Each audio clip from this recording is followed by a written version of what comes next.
Hello बच्चों, मैं हूँ मेधा और आज हम अध्ययन कर रहे हैं विज्ञान भारती थर्ड अभ्यास 7 जंतुओं में जनन।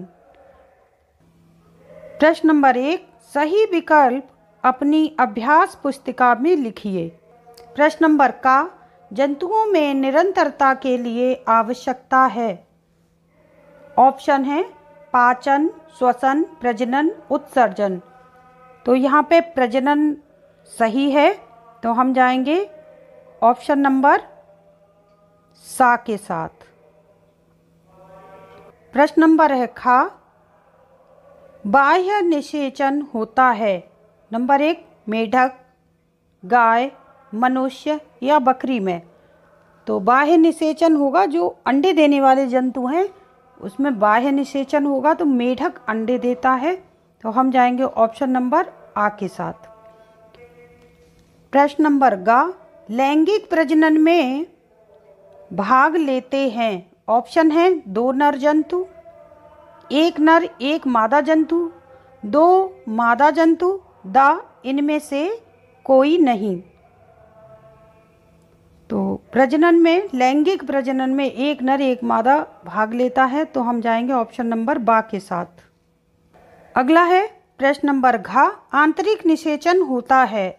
ऑप्शन है आ, नर शरीर के बाहर, बा, मादा शरीर के बाहर, सा, नर शरीर के अंदर, ऑप्शन नंबर दा, मादा शरीर के अंदर। जैसा कि नाम से ही समझ में आ रहा है कि आंतरिक निषेचन होगा मादा शरीर के अंदर, तो हम जाएंगे ऑप्शन नंबर दा के साथ। अगला है प्रश्न नंबर डा, मादा जननांग है। ऑप्शन है वृषण, गर्भाशय, शिशन, शुक्रवाहिनी। तो हम जानते हैं कि गर्भाशय मादा में पाया जाता है, तो हम जाएंगे ऑप्शन नंबर बा के साथ। प्रश्न नंबर 2, निम्नलिखित कथनों में सही कथन पर सही और गलत कथन पर गलत का चिन्ह लगाइए।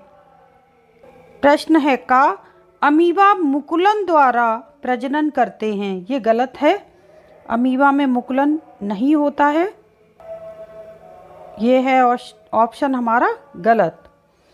खा, मेढक में बाह्य निषेचन होता है। ये ऑप्शन है सही, मेढक अंडे देते हैं और अंडों में निषेचन होता है जो कि बाह्य होता है। प्रश्न नंबर गा, अलैंगिक प्रजनन में निषेचन होता है। ये गलत है, निषेचन अलैंगिक प्रजनन में नहीं होता है, लैंगिक में होता है, तो हम लगाएंगे गलत का निशान। प्रश्न नंबर घा, शुक्राणु नर युग्मक हैं। ये बिल्कुल सही है, ये नर युग्मक होते हैं। अगला है प्रश्न नंबर डा, अंडाशय से शुक्राणु निकलते हैं।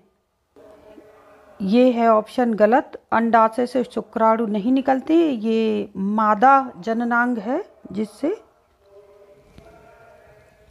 ओवा निकलते हैं, ना कि शुक्राणु। अगला है प्रश्न नंबर 3, स्तंभ का को स्तंभ खा से मिलान कर अपनी अभ्यास पुस्तिका में लिखिए। अगला है स्तंभ का और खा का मिलान। तो का है मेढक, मेढक को हम मिलाएंगे बाह्य निषेचन से, ऑप्शन नंबर 7 से। अगला है खा, केंचुआ, केंचुआ को हम मिलाएंगे दा से, द्विलिंगी होता है केंचुआ, तो दा ऑप्शन से। अगला है गा, शुक्राणु, शुक्राणु होते हैं नर युग्मक, तो हम मिलाएंगे आ से, नर युग्मक। अगला है घा, घा मनुष्य, मनुष्य होता है जरायुज, तो हम मिलाएंगे बा से। डा अंडाणु, अंडाणु पाए जाते हैं मादा युग्मक में, तो हम मिलाएंगे रा से। अगला है चा, भ्रूण, तो भ्रूण गर्भाशय में होता है, तो या से मिलाएंगे। प्रश्न नंबर 5, प्रजनन से क्या समझते हैं। उत्तर, प्रजनन सजीवों का प्रमुख लक्षण है, यह एक स्वाभाविक प्रक्रिया है। जंतुओं में अपनी जात की निरंतरता को बनाए रखने की क्रिया प्रजनन कहलाती है। प्रश्न नंबर 6, लैंगिक प्रजनन तथा अलैंगिक प्रजनन में अंतर समझाइए। नंबर 1, लैंगिक प्रजनन में के लिए नर एवं मादा का होना आवश्यक है। नंबर 2, लैंगिक प्रजनन में जटिल तथा धीमी प्रक्रिया होती है। नंबर 3, इसमें अर्धसूत्री विभाजन होता है। नंबर 4, लैंगिक प्रजनन में नर तथा मादा युग्मक के मिलने के फलस्वरूप एक युग्मनज, जिसे जायगोट बोलते हैं, का निर्माण होता है। नंबर 5, यह 2 प्रकार के होते हैं। नंबर 1, एकलिंगी और द्विलिंगी। अगला है अलैंगिक प्रजनन। प्रश्न नंबर 6 की दूसरी हेडिंग अलैंगिक प्रजनन। नंबर 1, अलैंगिक प्रजनन में नर तथा मादा की कोई आवश्यकता नहीं होती है। नंबर 2, इसमें सरल व तीव्र प्रक्रिया होती है। नंबर 3, इसमें समसूत्री विभाजन होता है। नंबर 4, अलैंगिक प्रजनन में जनन अंग भाग नहीं लेते हैं। नंबर 5, यह 3 प्रकार के होते हैं, मुकुलन, बहुविभाजन और द्विखंडन। प्रश्न नंबर 7, आंतरिक निषेचन किसे कहते हैं? उत्तर, एक ऐसी क्रिया जिसमें निषेचन क्रिया मादा शरीर के अंदर होती है, आंतरिक निषेचन कहते हैं। जैसे गाय, भैंस, बकरी, कुत्ता आदि। प्रश्न नंबर 8, अंडयुज को उदाहरण सहित समझाइए। उत्तर, अंडयुज ऐसे जंतु जो अंडे देते हैं तथा उन अंडों में जीव बाहर निकलते हैं, उन्हें अंडयुज कहते हैं। उदाहरण मुर्गी, कबूतर, मछली, मेढक आदि।